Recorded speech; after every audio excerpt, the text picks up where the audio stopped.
Okay, we're back, we're live, we're here, ThinkTech Talks. Today we're doing ThinkTech Asia. We're talking about discovering democracy in Mongolia with Shackley Raffetto, who is a passionate student of Mongolian society at the very least. Very good. And he's also the former chief judge of the Second Circuit, now retired. Thank you for joining us. And he's a director of ThinkTech Hawaii, too. Yes, yes. Thank you for both. So, Shackley, you came back recently from Mongolia. This is one of many trips you've taken, and in fact, behind us is a scene from Mongolia. It's so beautiful, the landscape there, and we have lots of photographs to show today. But I'd like to ask you, why Mongolia?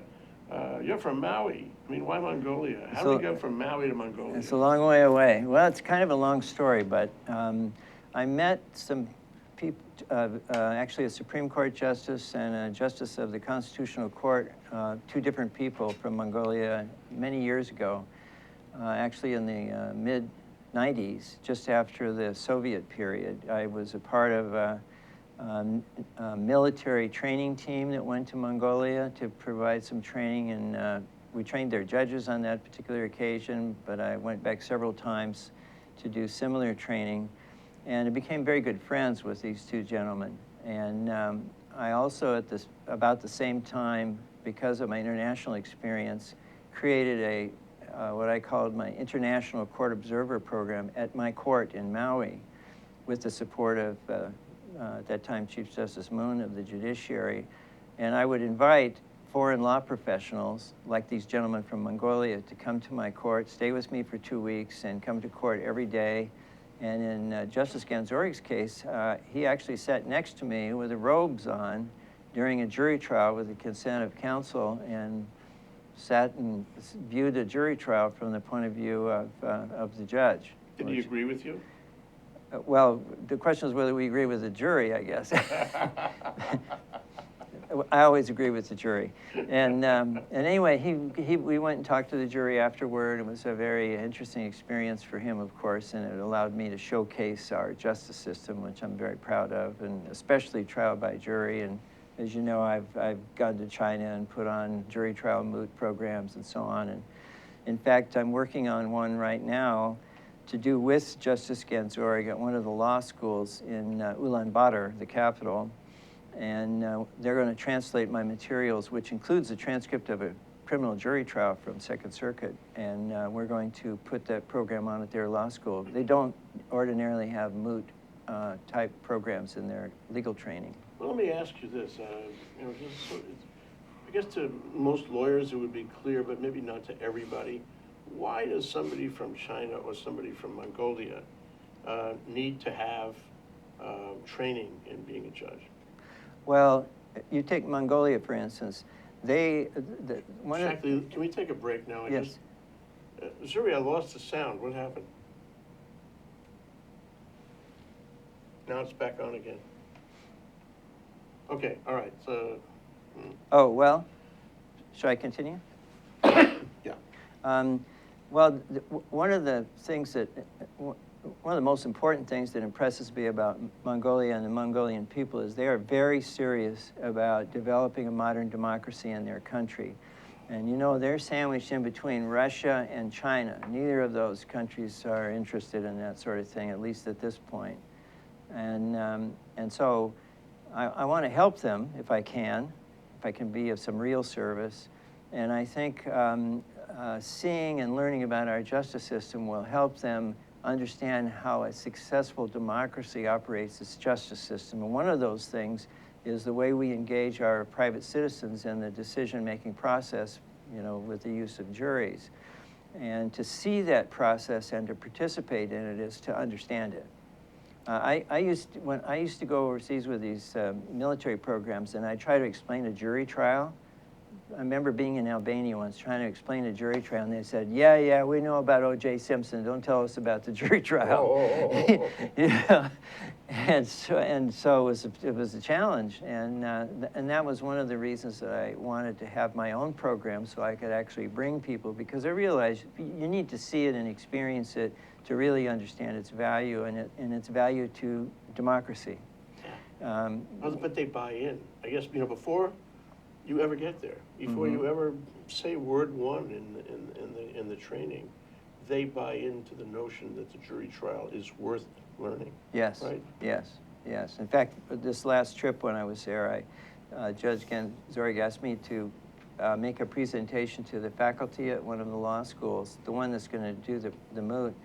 And they asked me to, how do we use moot type experiences in our legal training? So I was able to explain about our law school experience, and then told them about how I'd created a jury trial moot, and they were very, very interested in the idea of participatory learning, which they apparently have not had a lot of experience with, and that's why they're interested in what I have to offer in this regard anyway.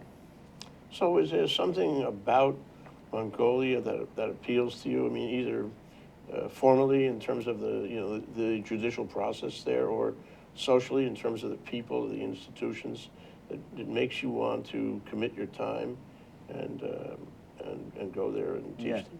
Yes, absolutely. I like the people very much. I think that they're sincere in their wish to develop a democratic society, and I think that's really exciting and inspiring to see that. I've been in other countries where they don't care, and where they have authoritarian governments, and no one seems to care too much. Anyone else doing this? Not that I know of. That's an exquisite situation. Yeah. The other thing that seems to occur is that because I'm a judge from another successful democratic society, when I talk about these things, I think I may have a little more credibility than, say, a professor from one of their schools makes the same point, even though it might be an identical point. I was told that anyway. Mm-hmm. Well, I expect they would treat, in any event, they would treat you as a peer, a member of their court, so to speak, and give you that deference no matter what. Well, they let me make presentations to the trial judges. When I was there in August, I was going actually for the wedding of Judge Gandan's daughter, who hopefully will show some pictures of that so folks can see the costumes and the celebration. But I offered to do some training while I was there, and so he arranged for me to give a talk to the trial judges of Mongolia, and so I prepared a day-long training seminar on organized crime, which I presented to all of the trial judges in Mongolia. They have a remote television system so that judges in remote locations can participate as well. So we had a day-long seminar. It was great because I got to meet a lot of the judges and hear what their problems are, which is very interesting, and it doesn't matter what the system is. The trial judges always do the same thing. Mm-hmm. And so once you start talking to them about how busy they are and what a challenge it is, they all, we're all on the same wavelength. Yeah, we're on the same wavelength right away, and that makes it very enjoyable. So is the judiciary distributed throughout Mongolia, or is it mostly in Ulan Bator? Well, about 60% of the population now lives in Ulan Bator, and there's been a real migration in from the countryside. It's a huge country. Population is a little less than 3 million. But they do have courts all over the country, and they have prosecutors and lawyers in all those locations. But the main operations are on Ulan Bator. As I was mentioning earlier, they've reconstituted their judiciary recently as a reform to try to address some perceived corruption issues.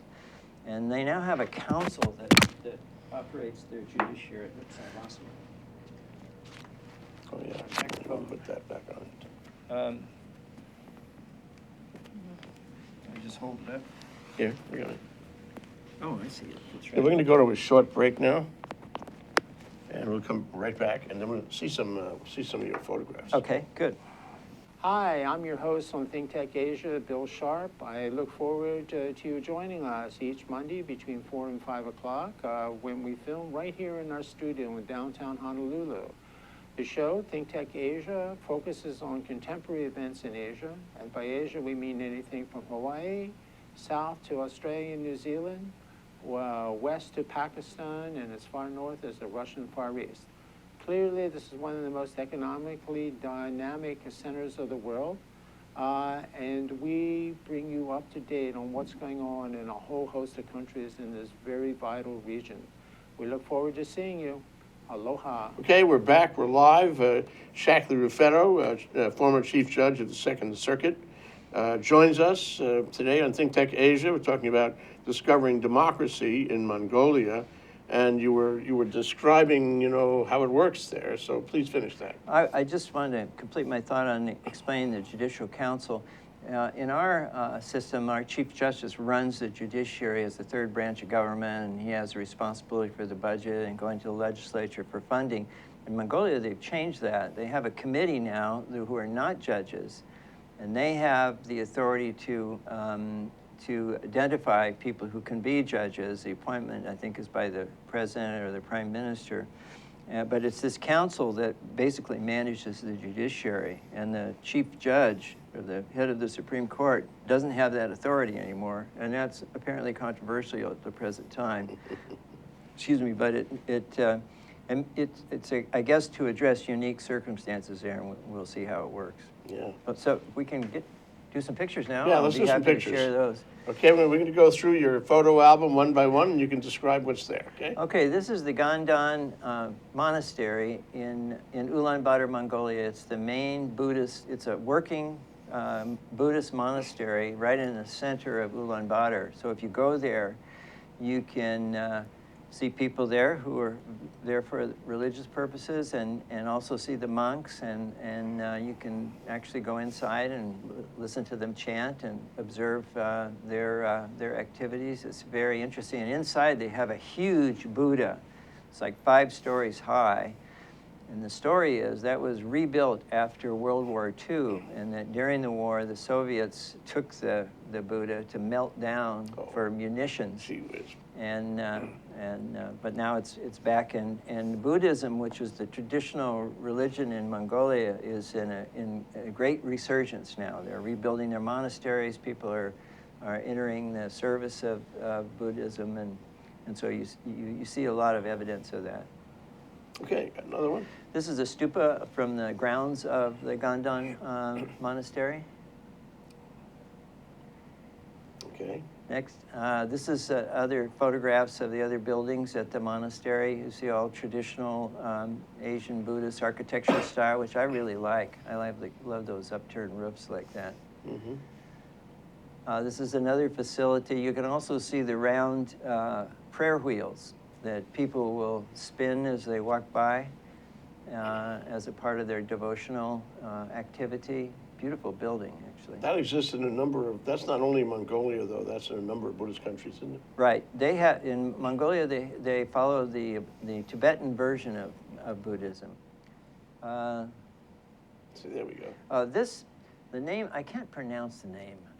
This is the name of a law school, and that's the name of a man, and that man was the legal advisor to Genghis Khan, the great Mongolian warlord and leader, whose memory is in resurgence in Mongolia. Every place you go, you'll see statues of Genghis Khan, paintings, not photographs, but paintings and other things. This is the faculty of that law school, and that's where I talked to them about the value of moot experience as part of the legal training. And on my right is Justice Ganzorg, who I mentioned earlier. These are all the faculty members of the law school, and we'll be putting on the moot with them. Mm-hmm. This gentleman with Justice Ganzorg and I is the Prosecutor General for the country of Mongolia.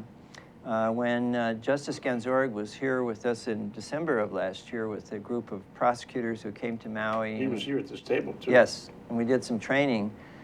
He talked to our Attorney General at the time, David Louis, and we're working on a memorandum of understanding to provide assistance for Mongolian prosecutors from the AG's office here in Hawaii. They didn't get finalized, but hopefully it'll still have a future, and we'll be able to help them with their training of their prosecutors. Oh, this is a night view. The building on the right is the main government legislature and government building in the main square in Ulaanbaatar. They light it up very beautifully at night, and I just put that in so you can see it. What kind of car is that? Looks like a Japanese car. Okay. Maybe Korean. I think they Okay. get most of their cars secondhand from China, actually. A lot of traffic there. This is the police university. This is where they train all the police in Mongolia. In Mongolia, they have different types of police. They have railway police and border police and regular police and some others, and they're all trained at this one big university. And you can see it's a kind of a military-style organization. Okay. Oh. Next. This is a meeting that I attended at the university. I was there to attend a law conference, which also honored and recognized and stood up the Søren Jansen Foundation, which was created in the honor of Dr. Jansen, who was one of the gentlemen I mentioned earlier that I met when I first went there. Very distinguished man who was a law professor, started one of their law schools, was a justice on the Constitutional Court. He died very untimely in an accident about 6 months ago. And his family and his friends, professional friends, started a foundation to continue his work for the reform of criminal justice and police science. And they invited me to serve on that board, and that was the initial board meeting. So I'll be participating with them. And this is later on in the conference, legal conference that was being held there. I gave a talk about my experience with Dr. Jansen and my friendship, and expressing my honor of being included in that organization. It was a real honor for me. And this was the head table. You can see that the officials are all in their police uniforms. Are they policemen? Yes, yes. Okay.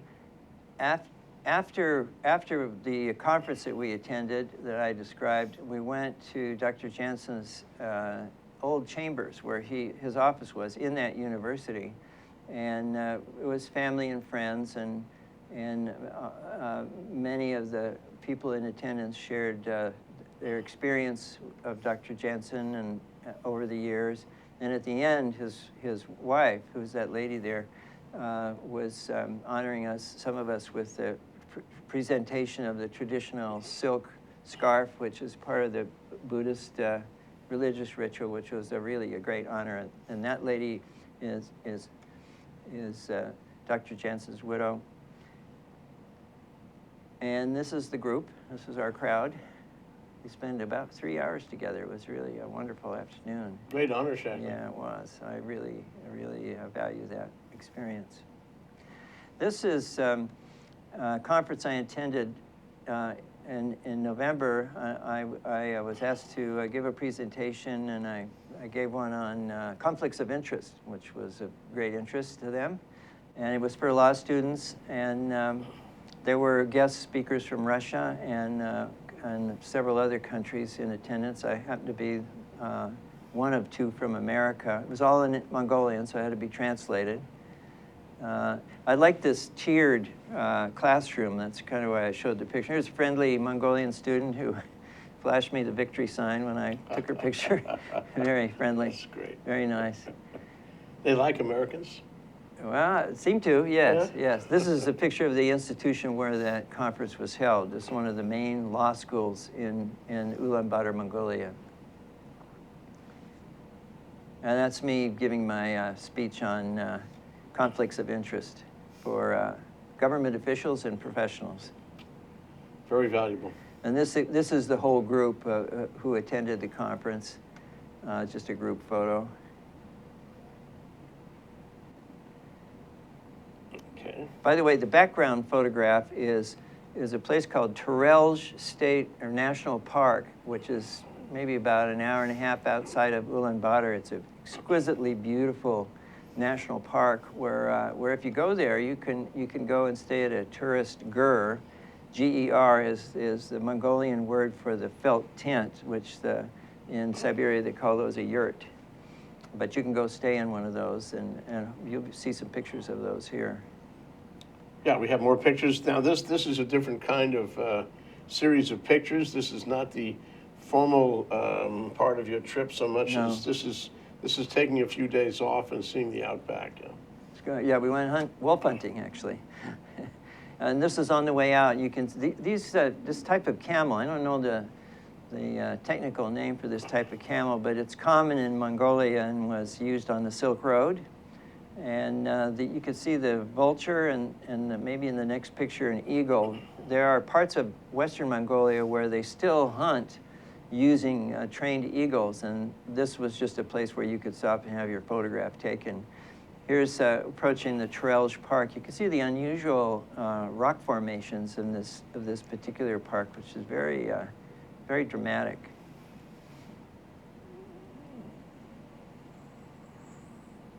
This is the outback of Mongolia, heading out towards the park and going hunting. It was pretty cold. This was November, but they told me it's not really cold yet. And their kind of really cold would require special clothing, which I don't have. And if you don't have it and you're out back like this, you could be in jeopardy. It gets 40 degrees below zero. It's not uncommon in their wintertime. This is part of the Trelj Park again. And again, it just highlights the interesting rock formations that occur in that area.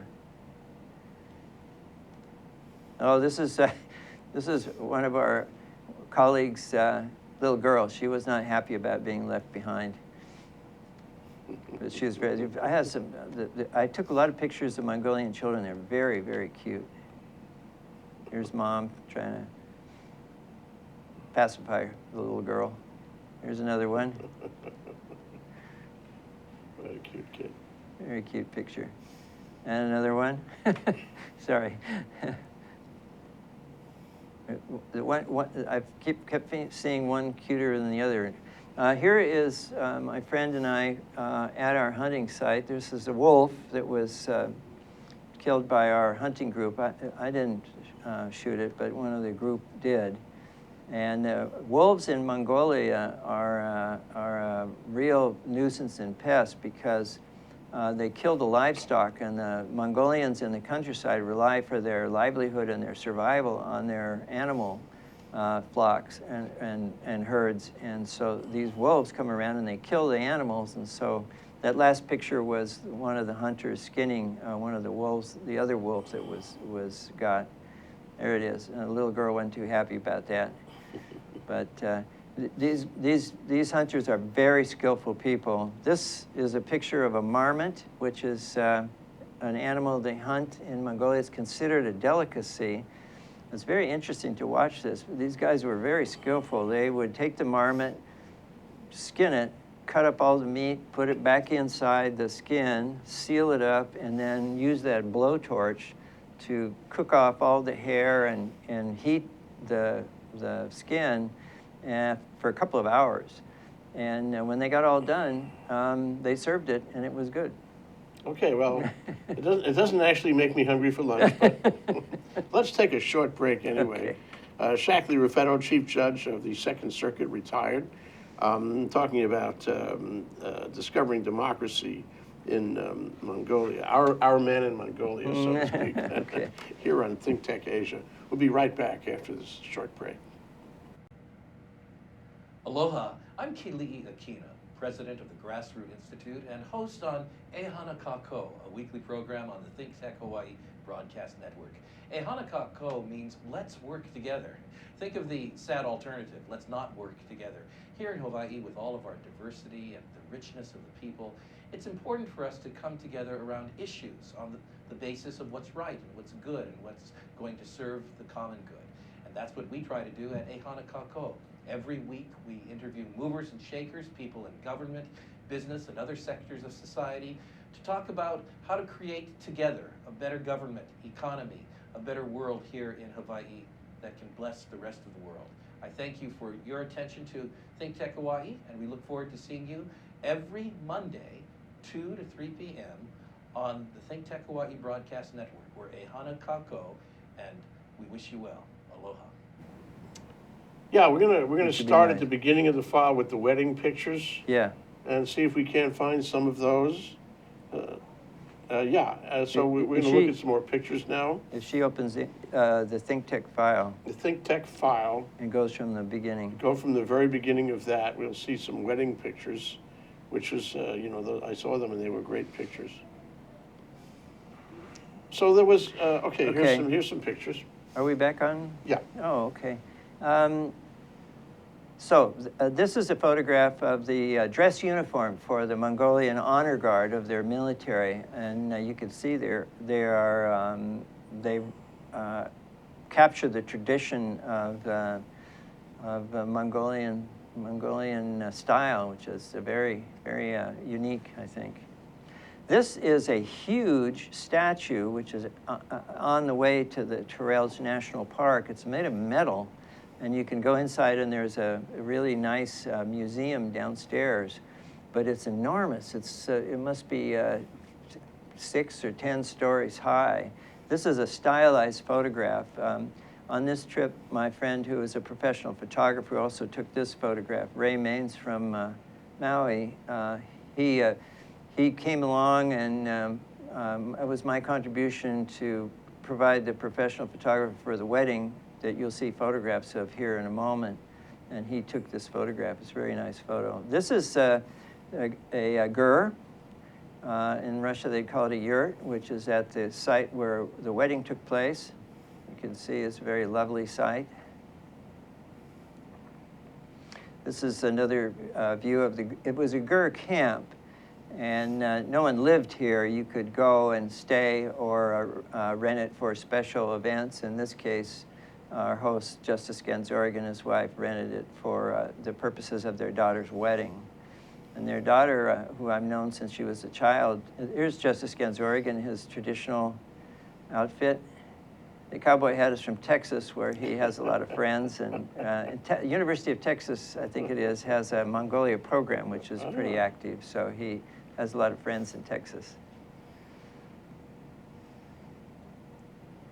This is the wedding group. The couple in the back are the husband and wife, and they are wearing traditional Mongolian costumes, which I thought your viewers might like to see. Very striking and I think beautiful costumes. He's from New York, by the way. She's from Mongolia. And this is the wedding couple at the wedding, all in costume. This is some of the entertainment. I included this photograph just to let you see the musical instruments. These are all traditional Mongolian musical instruments and costume. I suppose these are stylized a bit, the basic costume, but it's really beautiful, and I thought you would like to see this. Very nice music. This is a contortionist who performed at the wedding. Contortionism is a very popular, performance activity in Mongolia. And these young girls can do amazing things with their bodies, and as you can see. Here's another photograph of one of the musicians, a young lady in her traditional Mongolian costume. This is a singer who was there with a different style of Mongolian costume. A lot of these, they call these Del, D-E-L, and they're made out of silk. They're very beautiful fabrics. Here's another performer in a different style of costume. There's a series of photographs here. Here's a little girl performing in a slightly different style of costume.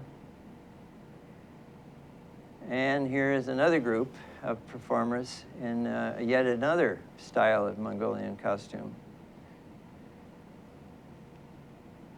And this is one of the, I think, grandfather and a little girl who I had a photograph of earlier. Another beautiful Mongolian child.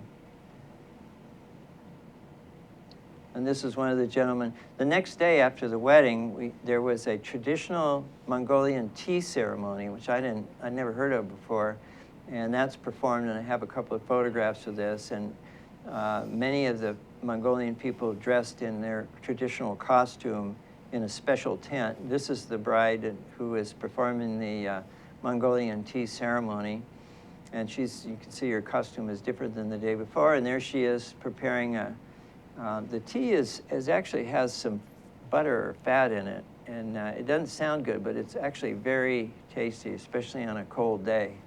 And it's a traditional style of preparing Mongolian tea, and apparently I learned it's part of the wedding ceremony process. This is a final picture of the bride. She's now going to law school in New York City, by the way. That's great. She worked in my chambers for a year, one summer. Or not a year, but for one summer. That's wonderful. This is the fancy gur set up for for celebrations of one sort or another. It's very beautifully done, but it's still a felt tent like you saw before. And this is the outside of that same gur. Oh. Doesn't look that big, actually. No, they're pretty spacious inside because you don't need much in the center to hold them up. Yeah. Just a couple of poles and that's it. Yeah. This is a lady where we stopped later. She's milking a horse. And the Mongolians take the mare's milk and they ferment it, and they make it into a very common drink in Mongolia. If you ever go out to the countryside, they'll always have a bucket of this stuff and serve some to you right away. It's actually pretty tasty. Mm-hmm. This is one of the big new hotels in Ulan Bator. This is a stylized photograph, again taken by Ray Maines. Very fancy hotel. Very expensive. There are many new hotels in Ulaanbaatar now. It's a booming, almost like a Wild West town in a way. It's lots of traffic and lots of activity, and there's a lot of mining going on in Mongolia, and so you have all kinds of commercial activity. This is just the wedding group, and this is the main square with the legislature building in back. And this is a large Buddha statue, which is in downtown area.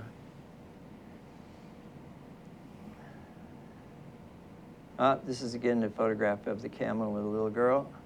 I think we're going to be duplicating here. Yeah.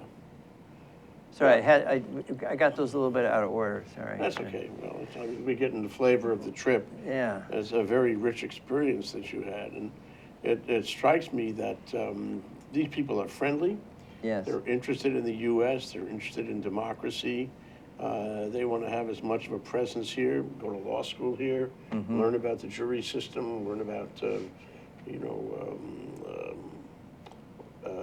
moot courts, Mm-hmm. and all that stuff. I mean, it sounds like they're legitimately, genuinely interested in what we do, and there's a real prospect of good relationship going forward.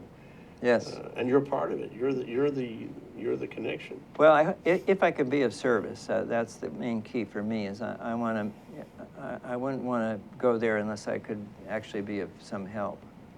Yeah. And I hope to be, as long as they ask me to come back and participate, I'm going to go.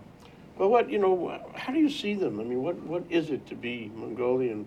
What is it? What is the country really like? I know you told me it's between China and Russia.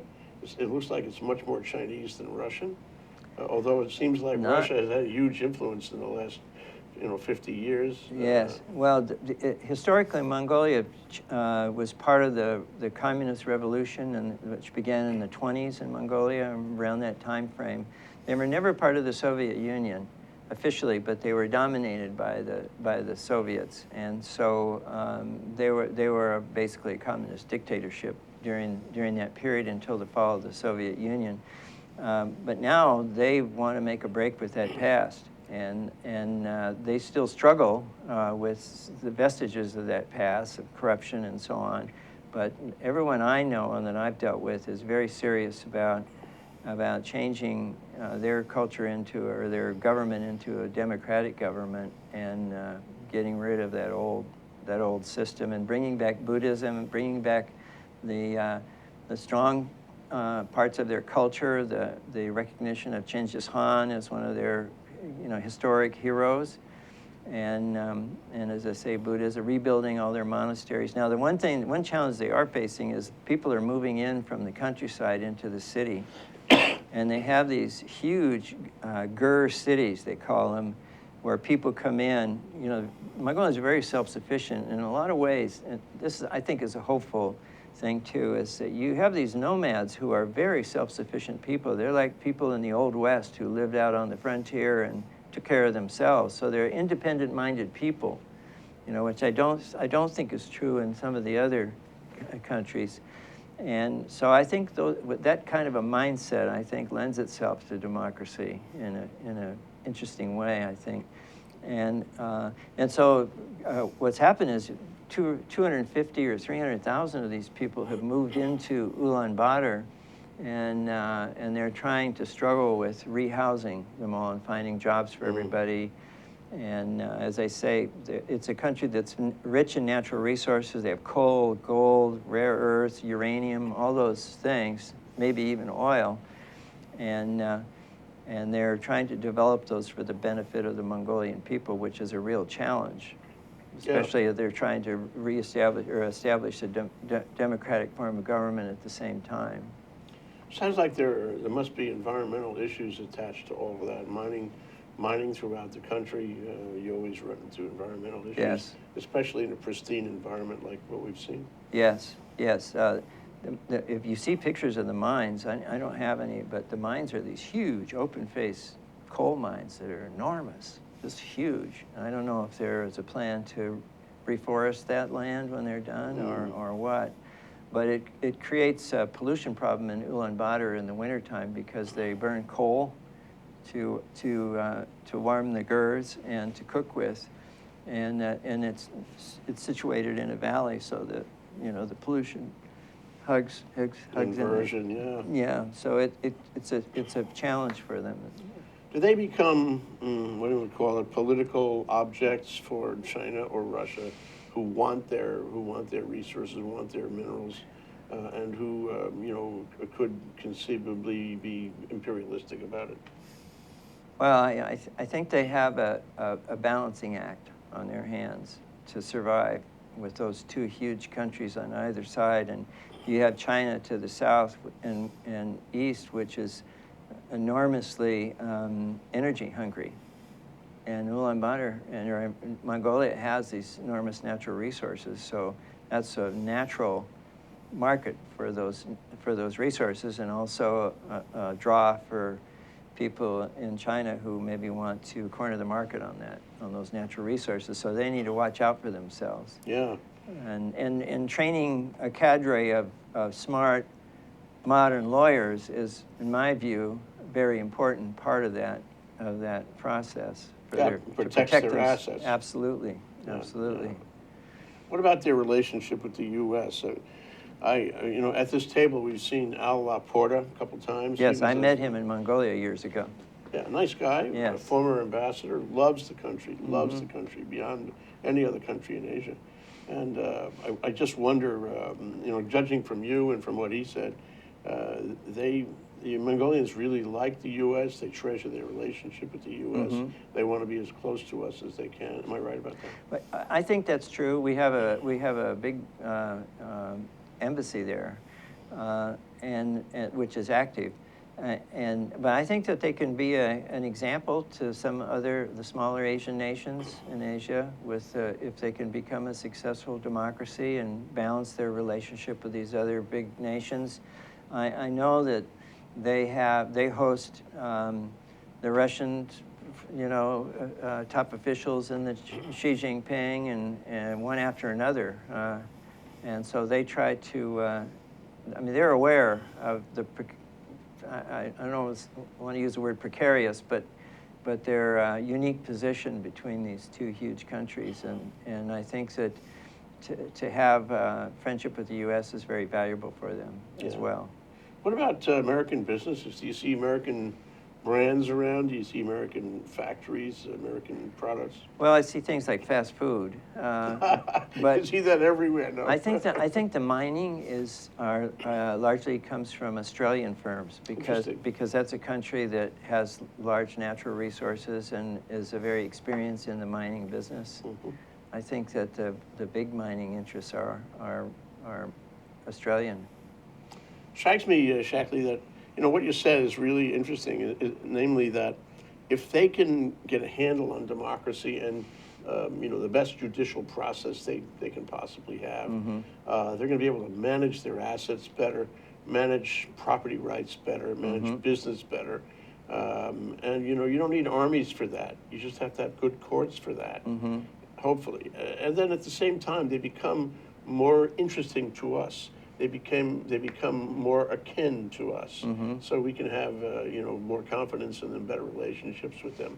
Our businesses will want to do business with business in Mongolia. So what you're doing, tell me if I'm right. What you're doing is actually it's citizen diplomacy. It's leading to a better diplomatic relationship of Mongolia and the U.S. I think, well, I believe in citizen diplomacy. Obviously, I spent a lot of time doing that.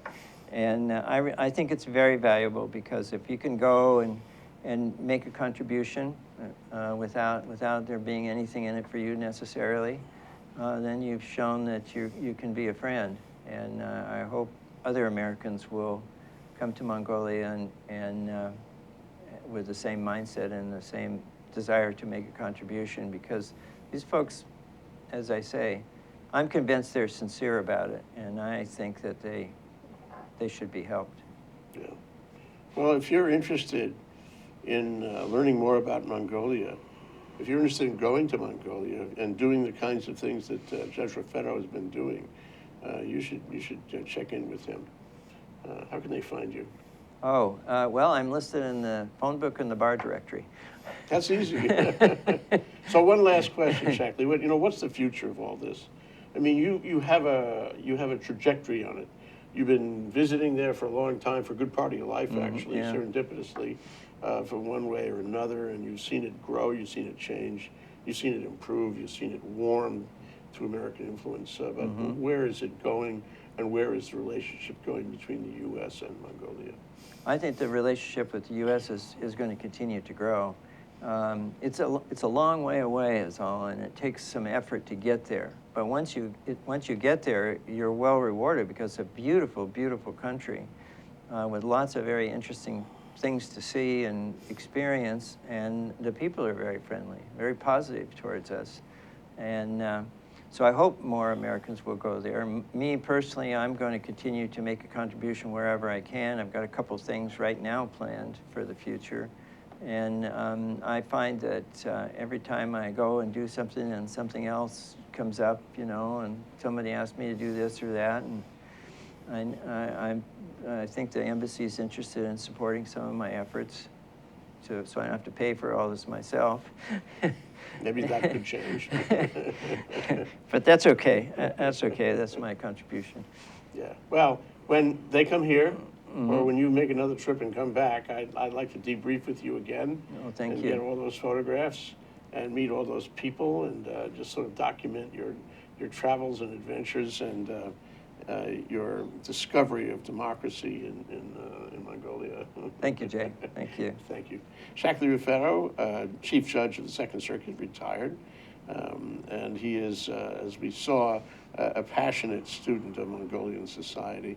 We've been discussing discovering democracy in Mongolia with our man in Mongolia, our official ThinkTech representative in Mongolia, Shackley Raffetto. Thank you, Shackley. Thank you, Jay. Thank you, Jay. Take care.